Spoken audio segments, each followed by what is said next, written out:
अभी आप सुन रहे हैं कड़ियोत बाजार से पीवा फिल्म्स की शानदार प्रस्तुति।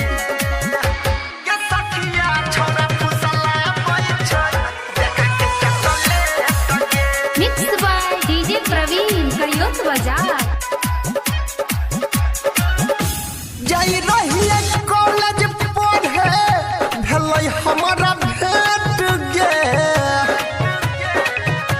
जाई रहिए कॉलेज पढ़े भेलै हमारा भेट गे। के सखिया छोरा फुसला बैठे देखा के चॉकलेट गे। के सखिया छोरा फुसला बैठे देखा के चॉकलेट गे।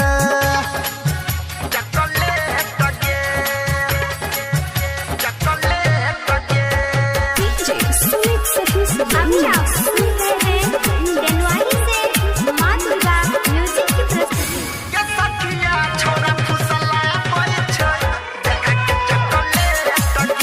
मिक्स बाय डीजे प्रवीण कड़ियोत बाजार। हेगे पढ़ैला या बैठे रोजे के रोजे उ तो हमारा क्लास गे। हेगे देखै में लागै छलै उ छौड़ा एक नंबर झकास गे। देने रहै नंबर हमरा कर देलियै डिलीट गे। देने रहै नंबर हमरा कर देलियै डिलीट गे।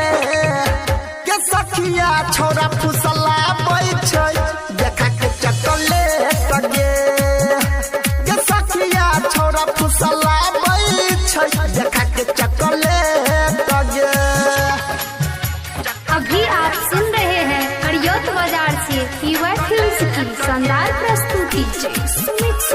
अभी आप सुन रहे हैं जनवरी से माँ दुर्गा म्यूजिक की प्रस्तुति।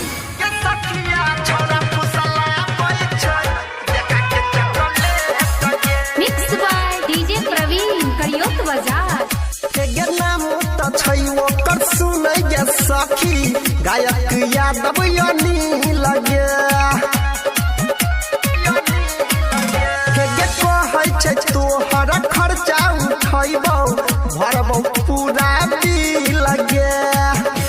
कहै छै सोनुआ करे व्हाट्सएप